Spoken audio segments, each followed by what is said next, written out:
খুশি এটা এমন একটা জিনিস যে প্রত্যেকটা মানুষ লাইফে খুশি হতে চায়, তবে খুশির ডেফিনেশন এটা এক একজনের কাছে এক এক রকম। কারো কাছে খুশির মানদণ্ড হচ্ছে টাকা, আবার কারো কাছে খুশির মানদণ্ড হচ্ছে বাড়ি। তো খুশির মাপকাঠি এক একজনের কাছে এক এক রকম।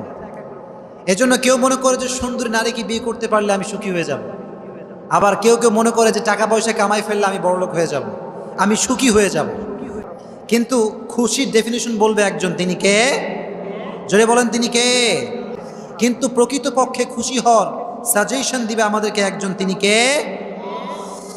আল্লাহ বললেন টাকা দিয়ে খুশি হওয়া যাবে না, ধন সম্পত্তি দিয়ে খুশি হওয়া যাবে না, সুন্দরী নারী দিয়ে খুশি হওয়া যাবে না।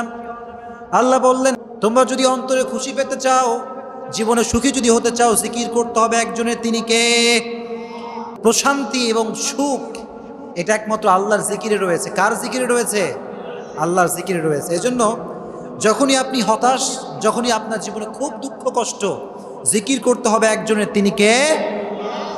আবার আল্লাহর হাবিব বললেন তুমি যদি তোমার জীবনে সুখী হতে চাও, যদি তুমি তোমার জীবনে সুখ অর্জন করতে চাও, সুখে দুঃখে ডাকতে হবে একজনকে, তিনি কে?